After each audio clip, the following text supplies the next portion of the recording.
Hello everyone, my name is Burhanuddin Hamzabhai and I am your instructor for this course.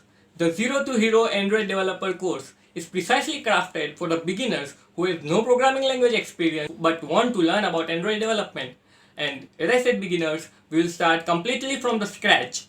First, we will learn about the mobile computing and how and why Android came into existence. Then we will move on to the installation and the setup of the Android Studio, in which we will create the Android applications. And then we will turn our focus in learning the Android basics, in which we will learn about the Android manifest file, about intents, about share preference, about list view, and many more. And then we will learn what is an API, what is an JSON, and how we can parse and fetch data from the server to the Android applications. From then we will move on in mastering SQLite database, and then we will finally learn how to publish a production ready application to the Google Play Store or any other app store. In this course you will learn everything by building Android apps, and the only thing you require for this course is a passion to create and learn. So with that said, see you in the course.